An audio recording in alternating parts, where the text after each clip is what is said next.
मेरा नाम डॉली है।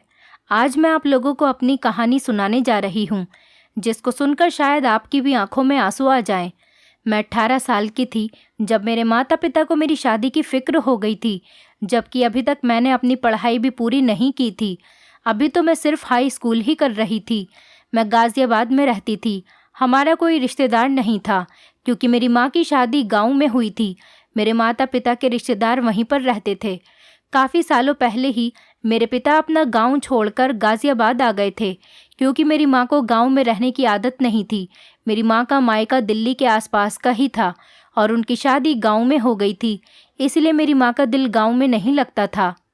मेरे पैदा होते ही उन्होंने गांव छोड़ दिया था।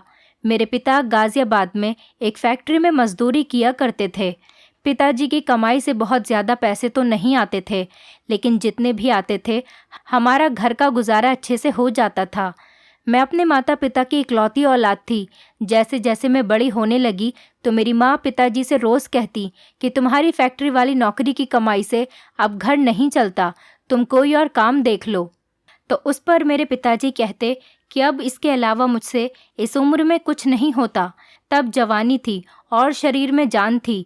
तब तुम्हारे कहने पर गांव की ज़मीन बेचकर मैं गाज़ियाबाद आकर रहने लगा था। अब गांव भी नहीं जा सकता, वहां पर क्या काम करूंगा।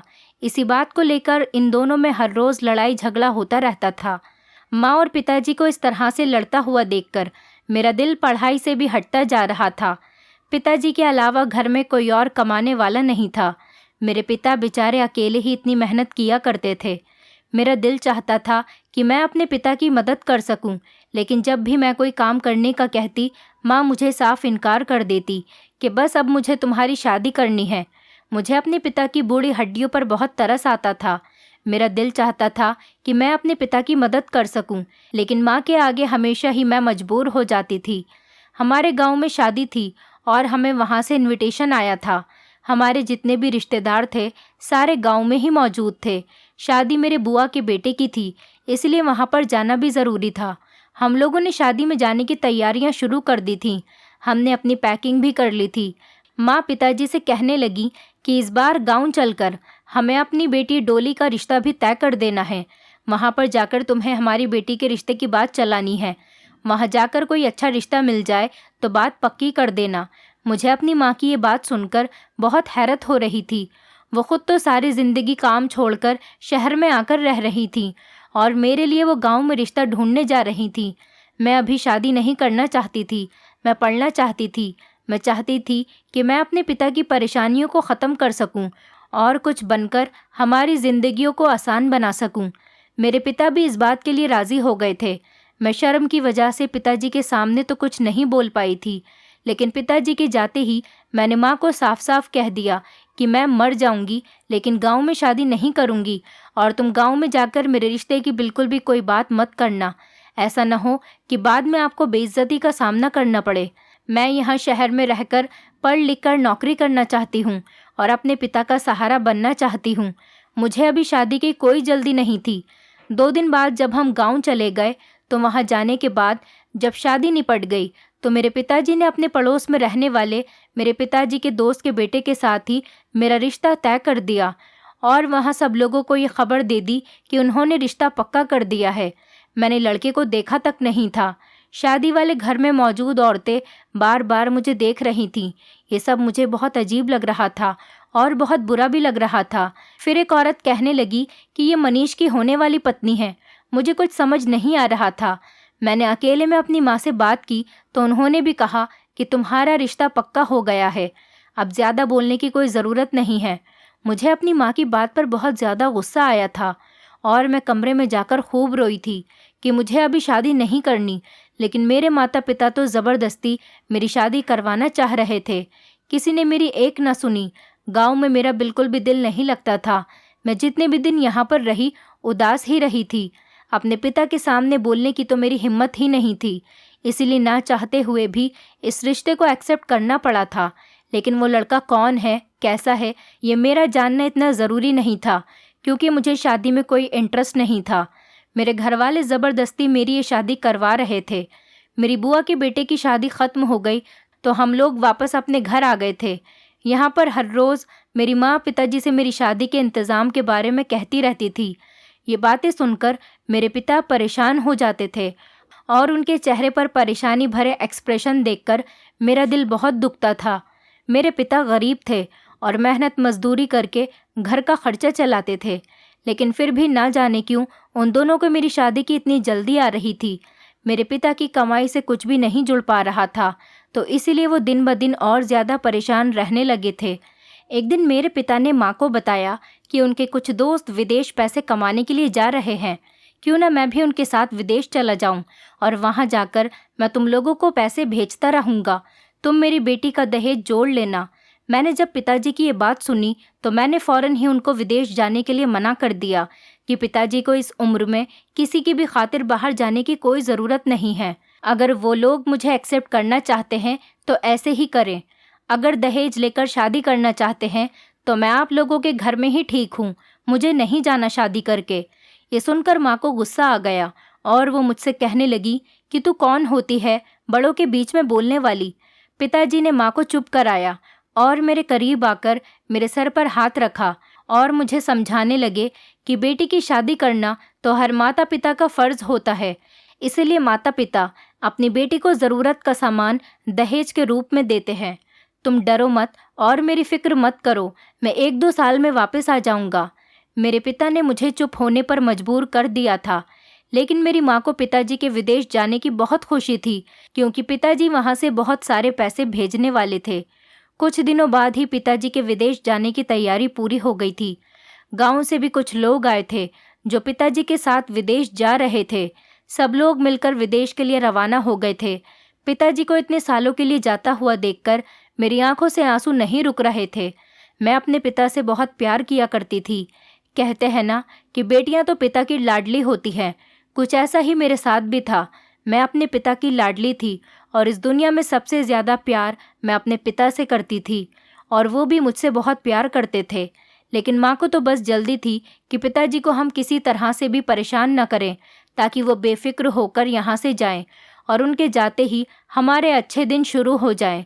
आखिरकार मेरी माँ की तमन्ना पूरी हो गई थी। पिताजी हम लोगों से दूर चले गए थे। पिताजी के जाने के बाद मेरी तो जैसे दुनिया ही वीरान हो गई थी। घर की सारी रौनक मेरे पिता से ही थी। मैं बहुत उदास रहने लगी थी। पिताजी के जाते ही माँ ने मेरा कॉलेज जाना भी छुड़वा दिया था और कहती थी कि अब बस बहुत हो गई पढ़ाई, अब तो तुम्हारी शादी की तैयारियां शुरू करना चाहती हूँ। मैं माँ से कहती थी कि माँ, जब तक पिताजी नहीं आ जाते तब तक तो मुझे पढ़ने दो। माँ ने कहा कि तेरे बाप के आने तक कौन रुकेगा, वो जैसे ही पैसे भेजेंगे मैं तेरी शादी की डेट फिक्स कर दूंगी। 2-3 साल तक तो मैं तेरा खर्चा नहीं उठा सकती और ना ही मैं तुझे पढ़ा सकती हूँ। मैं माँ से लड़ने लगती थी कि क्या मतलब है, मेरा खर्चा नहीं उठा सकती। पिताजी के आने तक मैं इस घर से कहीं भी नहीं जाऊंगी। ये मेरे पिता का घर है और किसी के बाप में इतनी हिम्मत नहीं जो मुझे यहाँ से निकाल सके।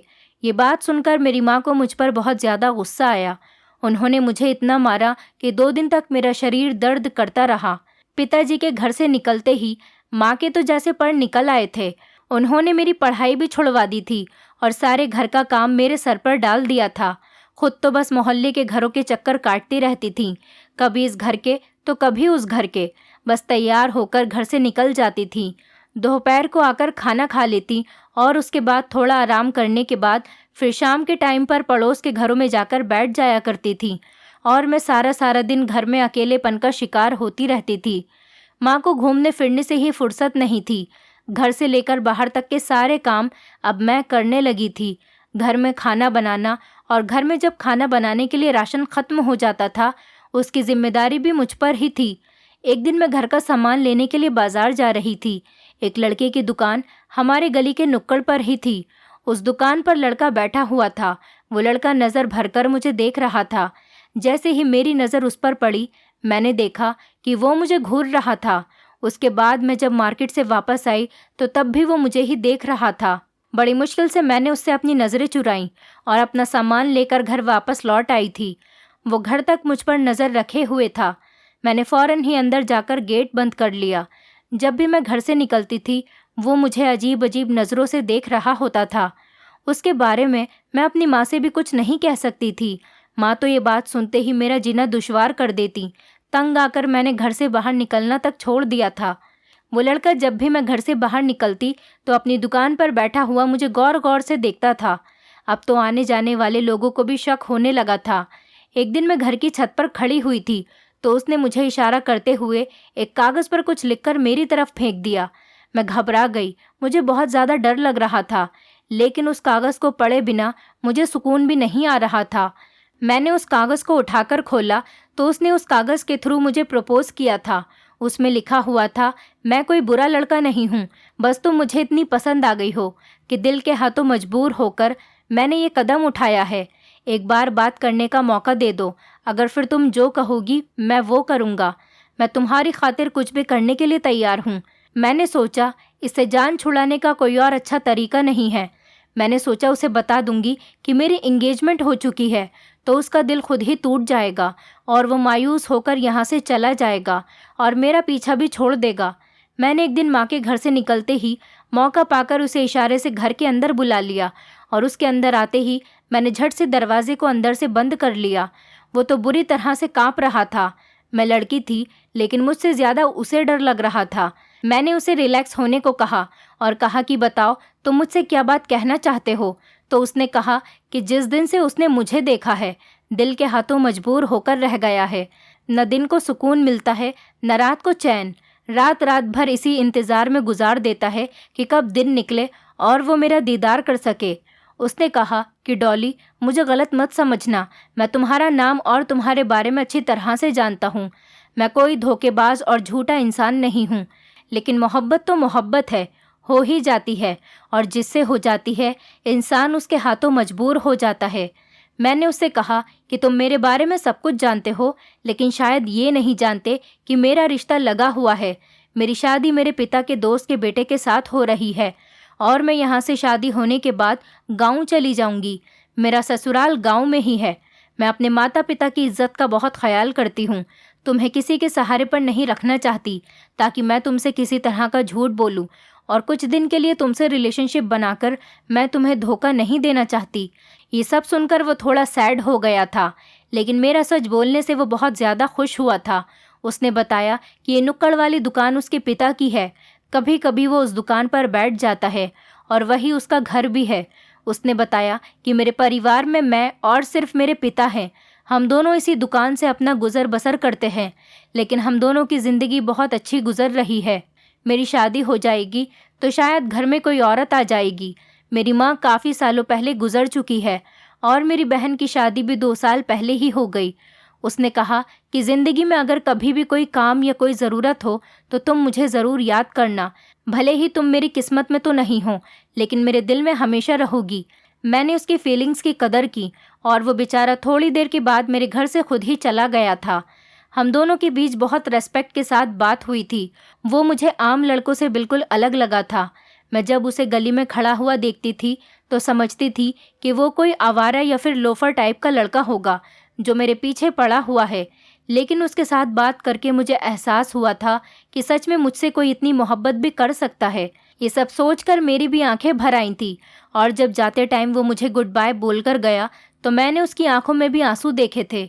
वो मुझे सच्चे दिल से चाहने वाला इंसान लगा था और इतने अच्छे इंसान को गंवाने का मुझे बहुत दुख हुआ था।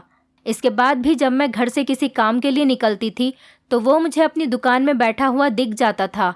उसके दुकान के आगे से निकलते हुए मुझे भी अपनी आंखों पर काबू करना नहीं आता था। मैं किसी न किसी बहाने उसे निगाह उठाकर देख ही लेती थी। जब मैं उसे देखती थी तो वो मेरे दिल की गहराइयों तक उतर जाता था। वो बहुत ही अच्छा लड़का था और शरीफ था। उस दिन के बाद उसने कभी मुझे तंग नहीं किया था और ना ही कभी उस दिन के बाद उसने मुझसे दोबारा बात करने की कोशिश की थी। बस कभी कभी हम दोनों की नज़रें एक दूसरे की नज़रों से मिल जाया करती थी। जाने अनजाने मुझे भी पता नहीं चला कि कब मैं भी उसको पसंद करने लगी थी और मेरे दिल में भी उसके लिए मोहब्बत जागने लगी थी। लेकिन पिता की इज्जत की खातिर मैंने अपनी फीलिंग्स पर कंट्रोल किया। मुझे सिर्फ और सिर्फ अपने पिता की इज्जत की परवाह थी।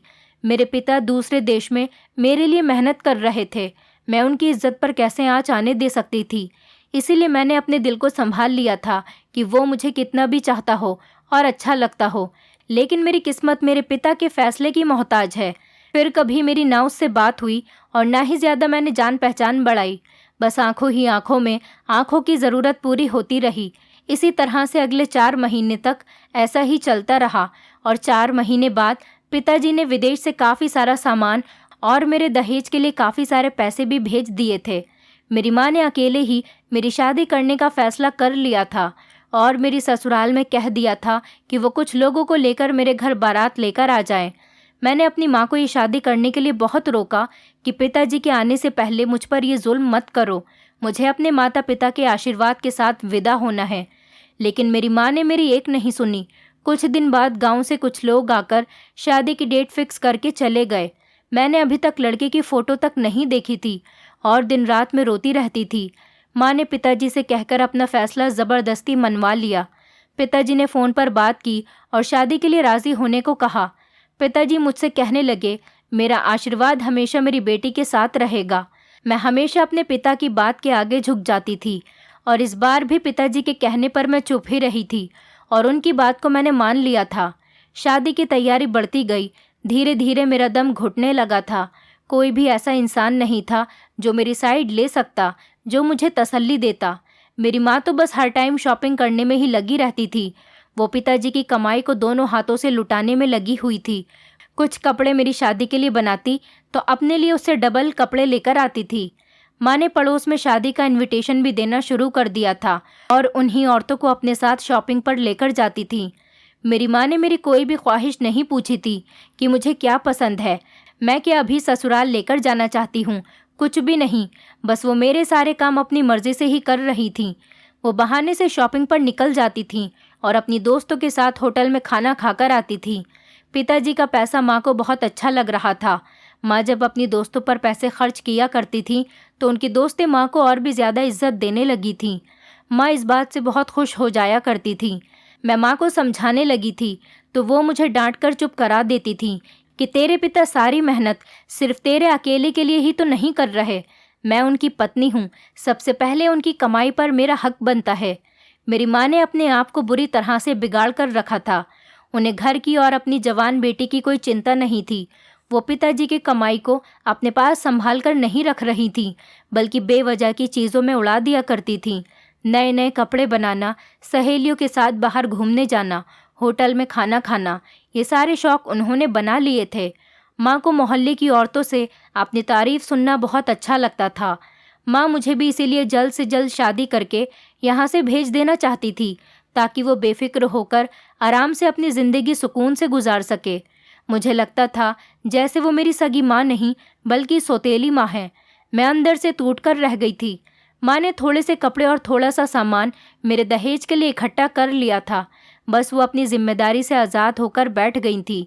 न बेटी को घर का काम सीखने में उसे नसीहत देती थी, न रहन सहन के तरीके सिखाती थी। हमेशा घूमने फिरने और मेकअप करने में ही लगी रहती थी।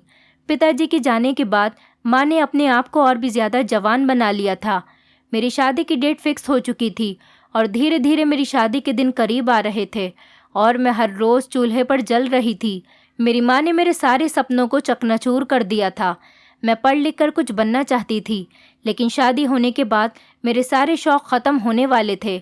मेरी माँ को न मेरे आराम का कुछ ख्याल था, ना ही मेरी शादी की कोई ज़्यादा फिक्र थी। माँ कहती थी कि गांव के लोग ज़्यादा मेकअप वगैरह नहीं जानते, इसलिए तू जैसी है वैसी ही ठीक है, तुझे कुछ भी करने की कोई ज़रूरत नहीं है। वैसे भी तू खूबसूरत है, तेरे पति ने तुझे ऐसे ही पसंद कर लिया है। ये सब सुनकर मेरा दिल टूट जाता था कि जब उनको किसी बात का पता ही नहीं है तो मेरा रिश्ता गांव में क्यों किया था। कभी कभी तो मेरा दिल चाहता था कि मैं रितेश के साथ भाग जाऊं, रितेश जो मुझसे बहुत प्यार करता था, लेकिन पिताजी का ख्याल हर टाइम मुझे रोक लेता था। शादी से पहले मैं आखिरी बार रितेश से मिलकर उसके साथ बातें करके अपने दिल का सारा बोझ उतारना चाहती थी, क्योंकि मुझे लगता था अकेला दुनिया में वही एक ऐसा इंसान है जिसे मेरी परवाह है, जिसके लिए हर चीज़ से बढ़कर सिर्फ मैं हूँ। एक दिन माँ के घर से जाने के बाद मैं भी घर में लॉक लगाकर चुपचाप रितेश की दुकान पर चली गई और मैं उसकी दुकान पर चढ़ गई थी। मुझे देखकर वो फ़ौरन उठकर खड़ा हो गया था। वो मुझे देखकर बहुत खुश हुआ था। उसके चेहरे की खुशी साफ बता रही थी कि वो मुझसे कितनी मोहब्बत करता है। फिर मैंने लेटर उसे दे दिया। उसमें लिखा हुआ था कि कल दोपहर के 3 बजे मुझे लेने आ जाना। मैं तुमसे दूर अकेले में कुछ बातें करना चाहती हूँ। वो लेटर उसने बिना पढ़े अपनी जेब में डाल लिया था और मैं वापस अपने घर चली गई। रोज़ माँ 3 बजे अपनी दोस्तों के साथ कहीं ना कहीं जाया करती थी। माँ घर से चली गई थी और मैं अकेली थी, इसलिए दिल के सारे बोझ उतारना चाहती थी। अगले दिन जब माँ चली गई तो उनके साथ ही मैंने घर के दरवाजे को अंदर से बंद कर लिया ताकि उन्हें लगे कि मैं घर के अंदर ही हूँ। जैसे ही 3 बजे रितेश अपनी बाइक के साथ गली में मौजूद था, मेरी नज़र उस पर पड़ी तो मैं मुस्कुरा गई। सामने वो भी मुझे देखकर मुस्कुरा रहा था। माँ तो घर से जा चुकी थी। अब मेरे पास अच्छा बहाना था। मैंने रितेश को इशारा करके रुकने के लिए कहा और अपने फेस को दुपट्टे से अच्छी तरह से कवर कर लिया था ताकि मुझे कोई पहचान न सके। वैसे भी माँ को तो अब शाम के टाइम ही वापस आना था। मुझे डर था कि कहीं कोई मुझे उसके साथ पहचान न ले, इसलिए मुझे अपना चेहरा छुपाना ज़रूरी था। मैं थोड़ी दूर पैदल चलकर जाने के बाद उसके साथ बाइक पर बैठ गई। ज़िंदगी में पहली बार मैं किसी अनजान लड़के के साथ बाइक पर बैठी थी। उसने बाइक स्टार्ट करते टाइम मुझसे संभल कर बैठने को कहा और मैंने अपना एक हाथ उसके कंधे पर रख लिया था। वो बहुत खुश हो गया था और फिर हम बहुत दूर तक चलते जा रहे थे। थोड़ी देर के बाद उसने बाइक एक रेस्टोरेंट के सामने रोक दी। उसके बाद हम रेस्टोरेंट के अंदर चले गए। वहाँ पर काफ़ी सारे लोग बैठे हुए थे, लेकिन कोई भी हमें नहीं जानता था। हम दोनों एक कोने की जगह पर चेयर पर बैठ गए और रितेश ने 2 कोल्ड ड्रिंक ऑर्डर कर दी। काफ़ी देर तक तो हम दोनों खामोशी से बैठे रहे। न हम दोनों में कोई रिश्ता था, ना ही किसी तरह के रिश्ते की कोई उम्मीद थी, लेकिन फिर भी हम दोनों साथ निकल आए थे क्योंकि कुछ भी नहीं था, लेकिन दोनों के दिलों में मोहब्बत फिर भी थी। वेटर भी इतनी देर में कोल्ड ड्रिंक लेकर आ गया था। रितेश ने मुझसे कहा कि अगर तुम कुछ और खाना चाहती हो तो मैं तुम्हारे लिए ऑर्डर कर देता हूँ। मैंने कहा नहीं, मैं कुछ नहीं खाना चाहती। हम दोनों की बात इसी तरह से शुरू हुई थी। मैंने कहा कि रितेश, शायद ये इस तरह से आज हमारी पहली और आखिरी मुलाकात होगी और फिर 4 दिन बाद मैं हमेशा के लिए किसी और की बन जाऊंगी। लेकिन इससे पहले मैं अपने दिल का बोझ उतारना चाहती थी और तुम्हें सच्चाई बताना चाहती थी कि तुम्हारी मोहब्बत सिर्फ एक तरफा नहीं है। रितेश, तुम्हारी मोहब्बत में इतनी ताकत थी कि मैं भी तुमसे मोहब्बत करने पर मजबूर हो गई हूँ, लेकिन किस्मत ऐसी है कि तुम मेरी ज़िंदगी में मेरा रिश्ता हो जाने के बाद आए हो।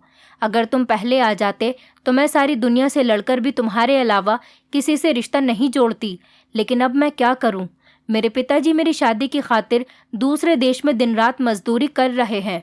अब मैं कैसे उनकी ये सारी मेहनत बर्बाद करके उनको बेइज्जत कर दूं, क्योंकि वो अपने गांव में ज़बान देकर आए हैं। रितेश, जो मेरी बातें सुनकर बिल्कुल बिखर कर रह गया था, उसे मुझसे मिलकर जितनी खुशी थी और मैंने उसे अपनी मोहब्बत का इजहार किया है, उसे उतना ही ज़्यादा दुख भी हुआ था कि वो मुझे हासिल नहीं कर सकता था। फिर भी वो बेचारा अपने आप को बड़ी मुश्किल से संभाल रहा था और मुझे तसल्ली दे रहा था कि दुनिया में हर कोई अपनी मोहब्बत को हासिल नहीं कर सकता। बस हम दोनों के लिए इतना ही काफ़ी होना चाहिए कि हमने मोहब्बत कर ली। ये बात सुनकर मैं टूट कर रोने लगी थी। वो मुझे चुप करने की 1000 कोशिश करता रहा और फिर खुद भी रो पड़ा था। उस दिन हमने ज़िंदगी की बहुत सारी बातें एक दूसरे से शेयर की थी और इस वादे पर एक दूसरे से अलग हुए थे कि ज़िंदगी में अगर कभी भी हम दोनों को एक दूसरे की ज़रूरत पड़ी तो कहने से कभी भी नहीं घबराएंगे। उसने मुझसे कहा कि जितना भी वक्त गुजर जाए, हमेशा तुम्हारी ज़रूरत मेरी पहली जिम्मेदारी होगी। कुछ दुख, कुछ हंसी, कुछ मजाक की बातें करते हम दोनों ने वो दिन बहुत अच्छे तरीके से गुजारा था। वहीं रेस्टोरेंट में बैठकर हम दोनों ने खाना भी खाया था और फिर वो मुझे घर छोड़ने आया था। मेरा बहुत मन कर रहा था कि एक बार वो फिर से अंदर आ जाए, लेकिन इस बार वो नहीं माना था और मुझे छोड़कर ही चला गया था। मैं बस आज के दिन की खूबसूरत यादें दिल में लेकर वापस आ गई थी और शादी की तैयारी पूरी हो चुकी थी। देखते ही देखते शादी का दिन भी आ गया था। मेरी बारात आई और मेरी शादी हो गई। मैंने पहली बार अपने होने वाले पति को अपनी शादी वाले दिन देखा था, जो अब मेरा पति बन चुका था। वो कोई ज़्यादा अच्छा नहीं था, बस नॉर्मल सी शक्ल वाला गांव में रहने वाला ही लग रहा था। लेकिन अपने माँ बाप की पसंद के आगे मैंने हार मान ली थी। अब तो मेरी शादी हो चुकी थी। मैं किसी से क्या कह सकती थी? जिस तरह मेरे लिए ये सब नया नया था, इसी तरह वो भी कोई ख़ास मुझ पर ध्यान नहीं दे रहा था। बस दोनों के ही माता पिता का फैसला था जो हम दोनों को मानना पड़ा था। मैं विदा होकर अपने माता पिता का घर छोड़कर चली गई। माँ तो अभी अपने कामों में ही बिजी थी। उन्हें मेरे जाने पर भी कोई ख़ास दुख नहीं हुआ था। पिताजी से मैंने वीडियो कॉल पर बात कर ली थी, वो भी वहाँ पर बहुत रो रहे थे। मैं दूल्हे के साथ गाड़ी में बैठी और सारे रास्ते रोती ही रही थी। उसने मुझे एक शब्द तसल्ली का भी नहीं बोला था। मेरी सास मुझे बार बार चुप कराए जा रही थी। गांव पहुंचकर मैंने अपने पिता के फैसले का मान रखते हुए पत्नी होने के सारे हक निभाए थे। घर और ससुराल के लोगों के साथ अच्छे तरीके से बर्ताव किया था। मुझे ऐसी ज़िंदगी की आदत तो नहीं थी, लेकिन फिर भी खुद को ससुराल वालों की आदत में ढालने की कोशिश कर रही थी। मेरे पति को मुझ में कोई ख़ास इंटरेस्ट नहीं था। मैं भी उसी में खुश थी कि बस वो मुझे इज्जत देता रहे। लेकिन कुछ दिन बाद ही उसकी हकीकत भी खुलकर मेरे सामने आ गई थी। वो रात को काफ़ी टाइम तक लड़कियों के साथ बातें करता रहता था। वो मुझे इतना हक जताने ही नहीं देता था कि उसके साथ लड़ती या उसको इस गलत काम के लिए रोकती। उसे मेरी कोई परवाह ही नहीं थी। बस घर वालों ने ही मुझे घर का हिस्सा बना लिया था। मैं अपने पति की शिकायत सास से करती तो वो मुझे ये कहकर तसल्ली दे देती कि आजकल हर लड़के का यही हाल है, बस तुम इज्जत के साथ इस घर में बनी रहो। वो सारी लड़कियां तो टाइम पास के लिए हैं, असली घर की मालकिन तो तुम ही रहोगी। नई नई शादी है, पुरानी आदत तो धीरे धीरे ही जाएगी। मतलब उसके माता पिता को भी उसकी आदत का पता था। मेरी शादी को 4 महीने हो चुके थे और 4 महीने बाद ही मैं प्रेग्नेंट हो गई थी। सास तो मुझसे बहुत प्यार करती थी और जब से उन्हें पता चला था कि मैं प्रेग्नेंट हूँ, तब से उन्होंने मेरे हर नखरे उठाना शुरू कर दिया था। जब ये बात मेरी माँ को पता चली तो वो भी मुझसे मिलने के लिए मिठाई लेकर मुझे बधाइयाँ देने के लिए आई थी और जाते जाते कहकर गई थी कि डिलीवरी के लिए अगर ये लोग तुमसे मायके आने के लिए कहें तो तुम खुद ही मना कर देना। कह देना वहाँ पर मेरी माँ अकेली है, यहाँ पर तो तुम्हारा पूरा ससुराल भरा हुआ है, हर कोई जिम्मेदारी उठाने वाला है, वहाँ कौन है जो तुम्हें संभालेगा। मैं अपनी माँ की बात को अच्छी तरह से समझ गई थी। उनका मतलब था कि वो मुझे मायके आने से रोक रही थी। मैं जो शादी के बाद से सब्र के घूंट पी रही थी, ये भी चुपचाप बर्दाश्त कर गई। प्रेगनेंसी के दिनों में मेरे पति ने मुझ पर थोड़ा बहुत ध्यान देना शुरू कर दिया था। वो भी ख्याल रखता था। अब मेरे सामने फ़ोन भी नहीं करता था ताकि मुझे दुख ना पहुँचे। मैं उसकी इसी बात से खुश हो गई थी। महीने गुजरने लगे तो सास बहुत सारी तैयारियां करने लगी थी। फिर मेरी सास ने वही बात कह दी थी जिसका मुझे डर था। मेरी सास ने कहा कि डिलीवरी के लिए हम तुम्हें शहर लेकर चले जाएंगे। तो मुझे अपनी माँ की कही हुई बात याद आ गई थी। मैंने अपनी सास को रोक लिया और उनसे कहा कि गांव की बाकी औरतों की तरह मैं भी घर में ही डिलीवरी करवाना चाहती हूँ। मेरी सास को मेरी इस बात पर बहुत हैरत हुई थी कि मेरी पहली बार डिलीवरी हो रही है, इसीलिए उन्होंने मुझे अस्पताल जाने के लिए कहा था। उन्होंने मुझसे कहा था कि तुम्हें डर तो नहीं लगता। मैंने बस नहीं कहकर बात को ख़त्म कर दिया था। गांव में दाई से ही मेरा बच्चा पैदा हो गया था। मैंने एक प्यारे से बेटे को जन्म दिया था। बच्चे को जन्म देने के कुछ दिन बाद ही मैंने नोटिस किया कि मेरा पति दोबारा से फ़ोन पर बातें करता है, जैसे पहले किया करता था। वो रोज़ रोज़ किसी न किसी से फ़ोन पर बातें करता रहता था। जब मेरा बेटा पैदा हुआ था तो मेरी माँ कुछ दिन के लिए मेरे पास रहने के लिए आ गई थी। मैंने अपनी माँ को जब अपने पति के बारे में बताया तो उन्होंने मुझसे कहा कि तुम्हारा पति बहुत अच्छा इंसान है, उस पर शक मत किया करो और कभी भी इस शक की वजह से लड़कर मेरे घर पर मत आना। मैं तुम्हारी कोई शिकायत नहीं सुनना चाहती। अपना घर बसाओ और अपने परिवार में सुखी रहो। कुछ दिन रहने के बाद माँ ये कहकर चली गई कि मुझे गाँव में रहने की आदत नहीं है। जब मेरा बेटा 6 महीने का हो गया तो मेरी सास ने मुझे दवाइयाँ खिलानी शुरू कर दी ताकि मैं दोबारा से प्रेग्नेंट हो जाऊं। पोता मिल जाने पर मेरी सास बहुत ज़्यादा खुश थी और चाहती थी कि जल्दी से उनको एक और पोता मिल जाए। पहले बच्चे को तो मैं ठीक से नहीं संभाल सकती थी और मैं कुछ ही महीनों बाद फिर से प्रेग्नेंट हो गई। मैं बहुत मुश्किल वक्त से गुजर रही थी। फिर अचानक एक पहाड़ मुझ पर टूट पड़ा जब पता चला कि मेरे पिता की विदेश में मौत हो चुकी है। ये दुख मेरे लिए नाकाबिले बर्दाश्त था। मैं जल्दी से ही अपने थोड़े बहुत कपड़े लेकर अपनी माँ के घर पहुँच गई। मुझे लगा इस टाइम पर मेरी माँ को मेरी ज़रूरत होगी। जब मैं अपने घर पहुँची तो माँ की हालत तो बिल्कुल ठीक थी। अगले दिन विदेश से मेरे पिता की डेड बॉडी आ गई थी। तब मैंने अपनी माँ को रोते हुए देखा था। मुझे भी कोई होश नहीं था। मेरे बेटे को मेरी सास ने ही संभाला हुआ था। 1-2 दिन के लिए वो भी हमारे घर पर ही रुक गई थी। चौथे दिन मेरी सास घर वापस चली गई, 9 महीने के बच्चे के साथ और 3 महीने की प्रेगनेंसी। बड़ा मुश्किल टाइम गुजर रहा था। पिताजी की मौत को 2 महीने हो गए थे, लेकिन मेरा पति मुझे लेने के लिए नहीं आया था। मैं खुद उससे ले जाने को कहती तो वो मुझे मना कर दिया करता था। कहता था कि बच्चे की डिलीवरी तक अपने मायके में ही रह लो। लेकिन इधर मेरी माँ ने मेरा जीना दुश्वार कर रखा था कि अब हमारे यहाँ कोई कमाने वाला नहीं है, अब जल्दी से वापस अपने घर चली जाओ। जैसे तैसे बर्दाश्त करके उन्होंने मेरे 9 महीने घर पर पूरे करवा दिए थे। डिलीवरी का टाइम आया तो दूसरी मेरी बेटी पैदा हुई थी। ससुराल में से कोई भी मेरी बेटी को देखने तक नहीं आया था। मैं 2-2 बच्चों को एक साथ अपना दूध पिलाती थी। इसके अलावा और कोई चारा नहीं था। मेरे बेटे के लिए कोई दूध तक लेकर आने वाला नहीं था। माँ कहती कि इसके पिता से इसका खर्चा मंगवाओ, और मैं अपने पति से कहती तो वो कहता कि अभी यहाँ पर वापस मत आना, बेटे का ख्याल वहीं शहर में रहकर रख लो, कुछ दिन बाद आकर मैं खुद तुम्हें ले जाऊँगा। वो मुझे टालता जा रहा था, लेकिन अब मैं खुद ही अपने दोनों बच्चों को लेकर गाँव चली गई। गाँव जाकर देखा तो ये देखकर हैरान हो गई थी कि मेरे पति ने अपनी गर्लफ्रेंड से शादी कर ली थी और मेरे हाथ में तलाक के पेपर्स थमाकर कह दिया था कि इस घर में तुम्हारे लिए कोई जगह नहीं। मैं अपने दोनों बच्चों को लेकर वापस शहर आ गई थी। अब मेरे पास और कोई चारा ही नहीं बचा था।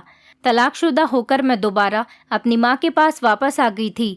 मेरी माँ ने इधर खूब हंगामा कर दिया कि तेरी ही गलती होगी, तभी तो तेरे पति ने दूसरी शादी कर ली और तुझे अपने पति का घर नहीं छोड़ना चाहिए था और ना ही इधर रहने के लिए आना चाहिए था। जिस पिता की खातिर मैंने ये सब बर्दाश्त किया वो भी जिंदा नहीं रह सके। माँ से तो वैसे भी मुझे कोई उम्मीद नहीं थी। उन्होंने मुझे घर से निकालने की कोशिश की तो मैंने अपने पिता की जायदाद से हिस्सा मांगने की बात कर दी, जिससे मेरी माँ बुरी तरह से डर गई थी। तब जाकर उनकी ज़ुबान बंद हुई थी। मुझे पढ़ाई तक पूरी नहीं करने दी थी। अगर मैं पढ़ी लिखी होती तो कोई जॉब ही कर लेती। अपने बच्चों के सो जाने के बाद मैं नौकरी की तलाश करने के लिए घर से निकल जाती थी। इस तरह से मैंने बहुत सारे धक्के खाए, तब जाकर मुझे नौकरी मिली थी। मुझे एक बड़ी कंपनी में साफ़ सफाई करने की नौकरी मिल गई थी। मुझे यही नौकरी मिल सकती थी क्योंकि मैं इतनी ज़्यादा पढ़ी लिखी नहीं थी कि मुझे कोई अच्छी नौकरी मिल सकती। वहाँ पर नौकरी करते हुए मुझे 3 महीने गुजर गए थे। मैं अपने बच्चों को माँ के हवाले करके आ जाती थी। माँ मेरे बच्चों का कोई ख़ास ध्यान तो नहीं रखती थी, लेकिन जब उनको पैसों का लालच हुआ तो वो मेरे बच्चों का ख्याल रखने लगी थी। मैंने अभी तक कंपनी के मालिक को नहीं देखा था। एक दिन जब मैं मालिक के ऑफिस में सफाई करने गई तो ये देखकर हैरान रह गई कि कंपनी का मालिक और कोई नहीं बल्कि रितेश था। मैंने ऑफिस में रितेश की लगी हुई तस्वीर को देखा था। मुझे लगा कि शायद ये तस्वीर किसी ने ऐसे ही लगा दी होगी, लेकिन मुझे वहाँ के लोगों से पता लगा कि यही तो इस कंपनी के मालिक हैं। अब मुझे रितेश से मिलने की बहुत चाहत होने लगी थी क्योंकि मैंने उसे 2 साल बाद फ़ोटो में देखा था। जैसे ही रितेश ऑफिस में आया तो मैं उसके सामने अपनी आंखों में आंसू लिए खड़ी हुई थी। रितेश भी मुझे अपने ऑफिस में देखकर हैरान रह गया था। फिर उसने मुझे अपने ऑफिस में बुलाया और मुझसे पूछा कि तुम यहाँ पर क्या कर रही हो। मैंने उसे बताया कि मैं तुम्हारे ऑफिस में 3 महीने से काम कर रही हूँ। रितेश ने कहा, लेकिन तुम यहाँ पर काम क्यों कर रही हो? मैंने उसको अपनी सारी कहानी बता दी कि शादी के बाद मेरे साथ क्या क्या हुआ था। ये सुनकर रितेश की आंखों में आंसू आ गए। वो मुझसे कहने लगा, मैं पिछले 3 महीने से काम के सिलसिले में शहर से बाहर गया हुआ था। अगर मुझे पता होता तुम मेरे ऑफिस में नौकरानी का काम कर रही हो तो मैं तुम्हें हरगिज़ ये काम करने नहीं देता। हमने तो वादा किया था ना कि हम एक दूसरे के मुश्किल वक्त में एक दूसरे का साथ देंगे। मेरे पिता का सपना था कि मैं अपने पैरों पर खड़ा हो सकूं। तुम्हारी शादी के बाद मेरे पिता की मृत्यु हो गई थी। उसके बाद मैंने अपने पिता के सपने को पूरा करने के लिए जी तोड़ मेहनत की। नौकरी की तलाश के लिए जगह जगह धक्के खाए। मेरी पढ़ाई तो पूरी हो चुकी थी। फिर उसके बाद मेरे मामा ने मेरा बहुत साथ दिया और आज देखो मैं इतना बड़ा बिजनेसमैन बन गया हूँ। मुझे तुम्हारी याद हमेशा आती थी, लेकिन मुझे ये नहीं पता था कि तुम मुझे इस तरह से मिलोगी। अब जब तुम्हारे पति ने तुम्हें तलाक दे दी है और मेरा भी इस दुनिया में कोई नहीं, तुम मेरी मोहब्बत हो, क्या तुम मुझसे शादी करना चाहोगी? मैं तुम्हें और तुम्हारे दोनों बच्चों को बहुत खुश रखूँगा। रितेश की ये बात सुनकर मेरी आंखों में आंसू आ गए थे। मैंने बिना कुछ सोचे समझे रितेश से शादी के लिए हाँ कर दी थी, क्योंकि मैं अब दोबारा से रितेश को खोना नहीं चाहती थी।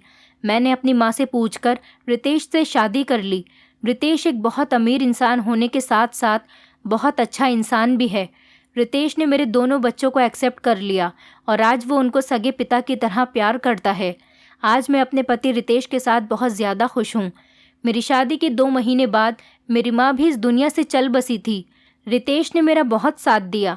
मैं रितेश से बहुत प्यार करती हूँ। मैं अपनी ज़िंदगी में रितेश और अपने दोनों बच्चों के साथ बहुत ज़्यादा खुश हूँ। दोस्तों, उम्मीद करती हूँ आपको हमारी कहानी पसंद आई होगी।